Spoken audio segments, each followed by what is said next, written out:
Армысыздар, қазақ елі. Кешкі 9.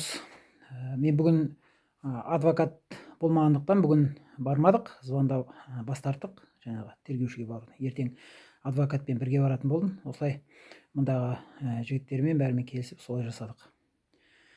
Енді мен бұл шығып жатқан себебім жаңа интернеттен қарап отырмын. Манадан бері менің де интернетім сөніп қалды айтқандай. Сол жаңа ғана қостым сол.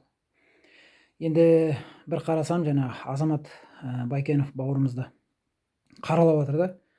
Ол кім сонша дейді. Ол сонша не істеді халыққа дейді. Ол митингқа да шыққан жоқ дейді. Бір орыс айтып жатыр екен, соны көрдім, басқалар да бар шығар енді. Жаңағы он всех вас обвел вокруг пальца дейді. Сонда сол Азамат анау Қызылжардан Петропавлда отырып, ешкім шықпайтын жерде жалғыз өзі не істеу керек ол өзі Азамат сонда? Ол не істесін ол жерде? Тау қопарсын ба, тас қопарсын ба, не істесін? Ол жалғыз өзі отырып сол жерде. Ол қаншама халықтың санасын ашып отыр мысалы. Енді сондай жігітке енді еріп кете береміз бе сондай сөздерге мысалы? Бұл жерде ойлану керек мысалы. Біз Астанада қасымызда жігіттер бар, қыздар бар. Бұнда қазір біреуімізді шыр ете қалсақ, бәрі жұмыла кетеді бұл жерде. Ұйымшыл барлығы. Мысалы, сол Азаматқа да барғысы келіп отыр мысалы. Әттең тонның келтесі деп отқандар бар мысалы. Барып қолдау көрсетіп келейікші деп отқандар бар мысалы. Енді негізі бұның барлығы сол іріткі салу ғой арамызға. Іріткі салу, жаңағы Азамат сияқты, оның алдында мысалы қаншамасын Ержан Тұрғынбай. Енді ол қателігінен жасады ма, әлде ол әдейі жасады ма? Мен соны әлі де соны түсіне алмадым, сол Ержан Тұрғынбайдың неге олай істеген. Бірақ Дулат Ағаділді қаралады. Мен білем, ана мысалға Қуаныш Мұқтайдың Серік Асқар туралы жазғанын білем, мысалы оқыдым. Сосын Медетті, жаңағы Арыстанов, Ербол Есқожинді, тағы қаншамаларын қаралап отыр мысалы, иә. Қуаныш Алин ағамызға тиіседі мысалы. Бұның бәрі іріткі ғой, айналып келе жатқанда, айналып келгенде іріткі мысалы. Енді ол адамдікін, ол Ержан ағамыздікі мен білмедім. Әлі де үмітім бар, есін жинайды ау. Өйткені қаншама 200 мыңға жақын адам жинап алып, жаңағыдай әңгімелерді бықсытып отырған адам ол кісі. Өте қате істеп отырған, бірлікке сынақ ағып отырған адам болды. Мына жақта енді қаншама жаңағы өзі көлденең көк аттылар шығып ап, анау кім соншама деп қаралап шыға келеді. Адамдар соған ойланып қалады содан кейін. Бұның барлығы жақсы емес. Өйткені біз бір болсақ қана мына жүйеден құтыламыз. Мысалы, жүйеден құтылу керек бізге. Жүйеден құтылмасақ, мынау өмірінен Құдай бетін аулақ қылсын. Мысалы, мен ертең мүмкін мен қоя береді ертең мысалы. Шақырып алады, қорқытады, жаңағы қылмыстық іс қозғаймыз, үйтеміз, бүйтеміз дейді мысалы.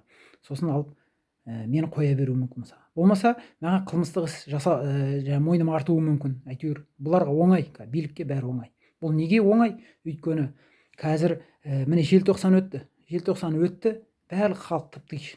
Бір 100 шақты шырылдаған белсенді шықты, бәрін желкесіне бүріп автобусқа тығып, қамалға жаңағыдай іс қозғап, үйтіп біразын солай жіберді, біразын соттады мысалы. Халық қарап отыр интернеттен, диванда жатыр. Ал мына болашақ не болып баратыр? Оны ойлап отырған халық жоқ, былай қарасаңыз. Содан кейін үкімет не істейді? Байғұсыма белсенділерді. Бұлар кезінде айтасыздар, айтып жатыр, қазір мысалы сөздер бар. Кезінде қаймақтарын шауып тастаған бүкіл керемет белсенділерді, керемет анандай тектілердің бәрін жойып жіберді. Қазірдің бәрі құлғытан дейді мысалы. Мен соған келіспеймін негізінде. Ол құлғытан емес, бұл жерде ел аман болса дейді, қазақ айтады, ер туғызбай тұрмайды дейді. Ол деген сөз, сіздің салт дәстүріңіз бар болса, анау қазір батырдың ұрпақтары қазірде бар, ол тұқым қуалап келіп, оны текті ұрпақтар туады. Ол тек қазақ болмыста болу керек. Қазақтың өзінің салт дәстүрі, болмысы, ішкі бір бабаларымыз қашанда тарихты қозғап отырып сөйлеген мысалы. Анау кездерді үлгі тұтып, соларды айтып отырып, оның бәрі шежіре, оның бәрі естелік, оның бәрі тарих, сөйтіп отырып ұрпағын тәрбиелеген мысалы. Біз қазір олай істемейміз, біз бүгінгімен әңгімелейміз, мысалды бүгінгіден, болмаса анау шетелдегі жаңағы мемлекеттерден алып келеміз да, мысалды сонымен келтіреміз. Бабаларымызда көбіне өзінің ата бабаларының және ол да дәстүр үлгі тұтып отырған мысалы. Сол арқылы ол тарихын білді, өзін құрметтеді, қазақты сыйлады, ұлтжандылық солай болған бізде. Енді бұл жерде бізге енді бірлігімізге сынақ қағылмасын ағайын. Бірді айтып бірге кетіп жатырмыз. Мысалы, мынау бір жағынан бір қуанышты хабар ғой, жаңағы Мұхтар Жакишев ағамыз. Оған сондай анау аспан жұлдызының бір атын берген дейді. Оны да көрдім бүгін. Ондай бір туар азамат шіркін. бәрімізге үлгі болатын сол ағамыз. Өйткені ондай ағаларымызды біз қазір ұмытпауымыз керек. Информацияның арасында қалып қойып жатыр мысалы. Бірақ оны біз қорытып, ойлап, соған біз ұмтылсақ, мысалы, Дулат айтты ғой, Ағаділ құрдасым. Айтады, мен рух алып келдім дейді, бардым дейді, мысалы, рух алып келдім дейді. Өйткені анау мойымаған, қаншама ұрып соқса да, қаншама ауырып жатса да, соның бәріне мойымай, бір ауыз сөзді кешірім сұрау, мысалы, бір ауыз сөз, соны айтпаған, мысалы, ол өзінің қасқайған қалпында қалды. Ол қанша жерден жаңа денсаулығы кетсе де, сол қасқайған қалпында қалған. Мінекей, кімнен үлгі алу керек? Бізге ояну керек, қазақ.